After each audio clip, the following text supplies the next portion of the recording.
Ucunda şırınga iğnesi var. Şırınga iğnesine iki tane akvaryum hortumu geliyor. Akvaryum hortumunun ucunda alüminyum folyo var. Normal bir tane alüminyum folyo sardım ki akvaryum hortumu erimesin. Bu bahçe sulama cihazına geçiyor. Bir tanesi içinden geçiyor. Hava taşıyan dışarıdan geçiyor. İçinden geçen buradan çakmağa gidiyor. Çakmağa bastığım zaman içindeki gaz bu boruyu takip ederek içinden geçiyor. Alüminyum folyonun ucunda alev oluyor. Dışarıdan gelen boruysa hava tankına giriyor. Hava tankını kamyon lastiği şişirmek için kullanılan bir tane kompresör destekliyor. Bu kompresör sayesinde bunu az bir şekilde havayla dolduruyorum. Basınç az oluyor. Bu 12 voltla çalışıyor. Normalde araba aküsü için. Fakat ben bunu standart bir JBL hoparlör adaptörüyle çalıştırıyorum burada. Ki bu bana yeterli basıncı sağlamak için motoru çalıştırıyor.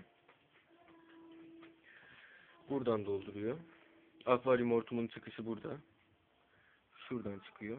Buradan çıkıp bu şekilde. Hava kaçırmaması için kenarları silikonlu.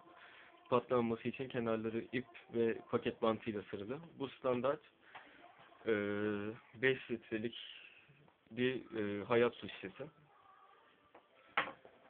Buraya geliyor. Hava buradan geliyor. Çakmağın gazı ile birleşiyor ve basınçlı bir şekilde ucunda iğne var. Bu iğneden basınçlı hava çıkıyor. İğnenin gerisinden de tutuşmuş gaz çıkıyor. Yani normal bir tane gazı tutuşturduktan sonra, çakmağın gazını tutuşturduktan sonra havayla bunu kuvvetlendiriyorum. Ve bu sayede çok yüksek bir ısı çıkartıyor ortaya. Ve bunu güzel bir şekilde yönlendirebiliyorum. Ki çok kullanışlı. Sadece ev şartlarında yapılmış bir şey. Yani demin erittiğim alüminyum folyo.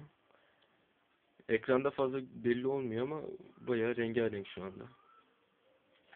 Bunu yapmak için kullandığım cihazlarsa bir tane iğne ucu,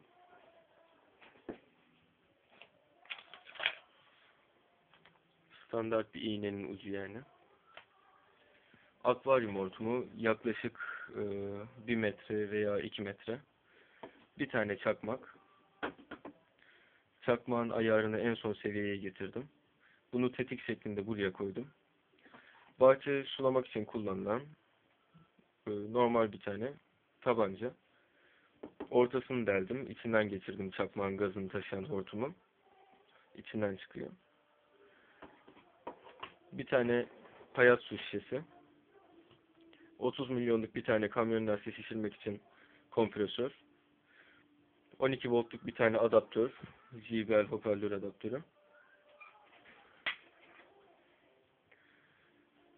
Evet, sadece bu kadar. Biraz da sıcak silikon, misina, ip ve paket koli bantı. Sadece bunlar var. Alüminyum folyo kullandım.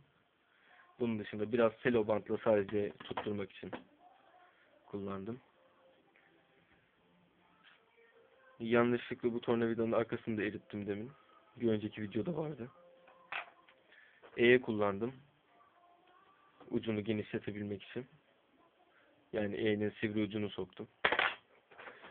Yerleştirebilmek için alüminyum folyoyu içine kadar şu ince düz tornavidayı kullandım. Saat tornavidası. Pense kullandım. Bu birkaç tane gereksiz aparatı vardı. Bunları kırarak çıkardım. Yani şu şekilde duruyordu mesela. Bunu çıkardım. Arkasında yine bu vardı keza öyle. Bu şekilde.